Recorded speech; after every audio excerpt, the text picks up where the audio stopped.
Today, we're going to talk about COVID-19 in my van travels.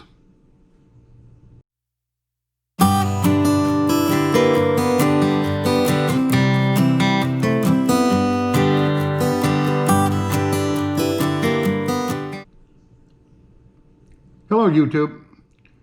It is now the beginning of October, and we're going to have a little discussion today about COVID-19 and how it's affecting my van travels.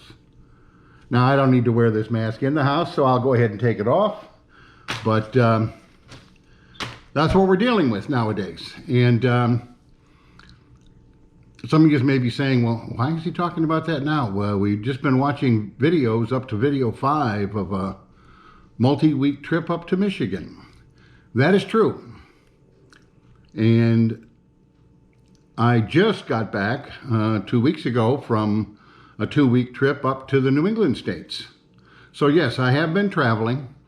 The situation now, though, my next 2 trips scheduled were Texas, October 19th, and then Michigan over Thanksgiving. And I started looking at Texas, and this is where my wife's family's from, and I enjoy going out there. I enjoy seeing the people. Last year we had a very nice family gathering, kind of a family reunion type thing, and quite a few people showed up, and everybody was doing well, etc., etc. This year, several of the family members are basically self-quarantining, so they would not be available to either see me or attend. Another one of the family members that I like to spend a lot of time with, they're involved in several other items right now, which I won't go into, but their time to spend with me would be limited. Also, they're unable to acquire the facility that we used last year to have the get-together.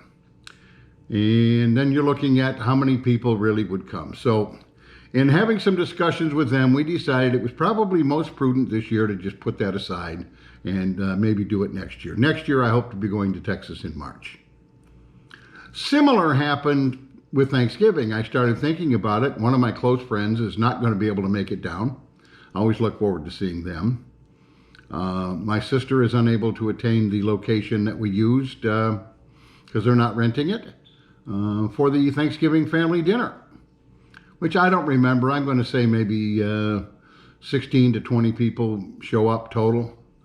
And this year, the best she's going to be able to do is have a small dinner at her condo, maybe 5 of us. Well, by the time you take her and her boyfriend and her daughter and husband and me, you're already at 5.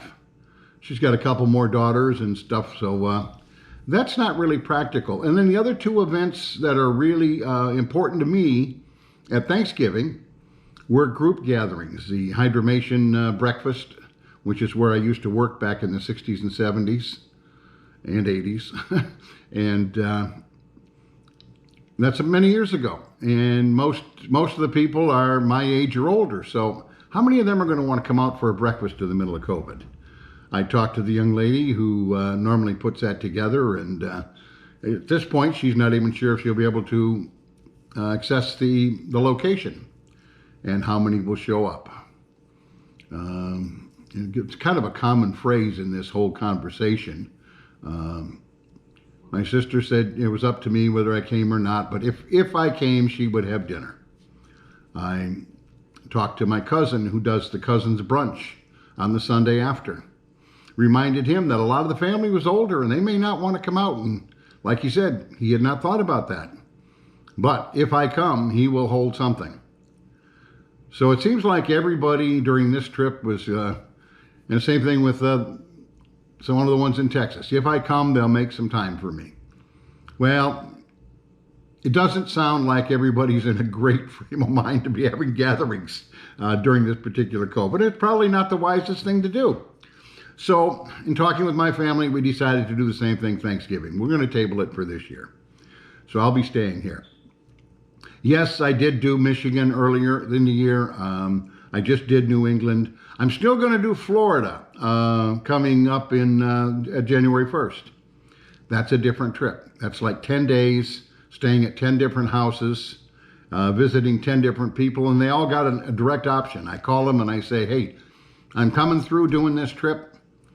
If you're available, I'd love to stop by midday, spend the day. We'll park the van, stay the night in the van, and then take off the next morning to see somebody else. It gives me good quality time with some of my longtime friends from the past. So I'm still going to do that, because one by one they can bow out, and I can add somebody else in and still fill the dance card, so to speak.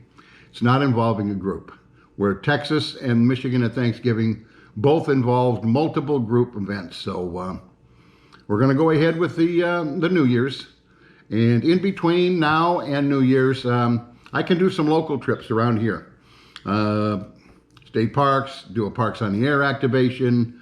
I've already been in touch with one of my friends, and he's camping out over Thanksgiving in a Georgia State Park. I may go meet him Thanksgiving weekend after I have Thanksgiving dinner here with family, and meet him for, say, 4 days out to the state park. So I'll still be getting out, still be using the van, still be seeing some people, or camping alone and relaxing. But for the major trips, Texas and Michigan, October and November, I've decided to table those as a result of the COVID, and don't want to affect and expose anybody unnecessarily, especially when you're looking at groups. So, and then you can all say, well, they don't have to come. Well, if nobody comes, then why do I drive there? So we're going to do those next year. That's the plan.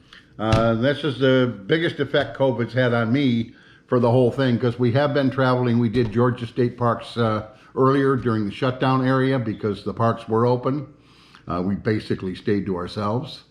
And we'll do some more now that things are a little more open, but in lieu of the long distance trips. It'll be good for us too. We'll have some shorter trips, more relaxing, just kind of hang out and enjoy the outdoors. So anyway, that's the update I wanted to bring you. Thank you for checking in with us. I know there's not a lot of scenery and exciting stuff to talk about over COVID, but I wanted to bring you up to date on what our plans were. And you will still see some videos from the New Hampshire trip. I'm just starting the edits on those, so down the road a piece, they'll get posted. And before you know it, I'll be on the road again in January. So take care. Hope everybody's safe out there. Please subscribe, hit like on the video if you do, and hopefully follow along on our further adventures. And just as a side note, many times in my videos I've talked about reasons for the van and whatnot, and a common theme comes to mind, and that's the freedom it gives me. So after a year and a quarter, I've finally gone ahead and named the van Freedom. Didn't have a good name because I didn't know of one until I realized what that van means to me and Maggie. So Freedom it is, and that's what it provides us. And I can hear Maggie rattling over in the corner. So take care, everybody. Catch you down the road a piece. Thank you. Bye-bye.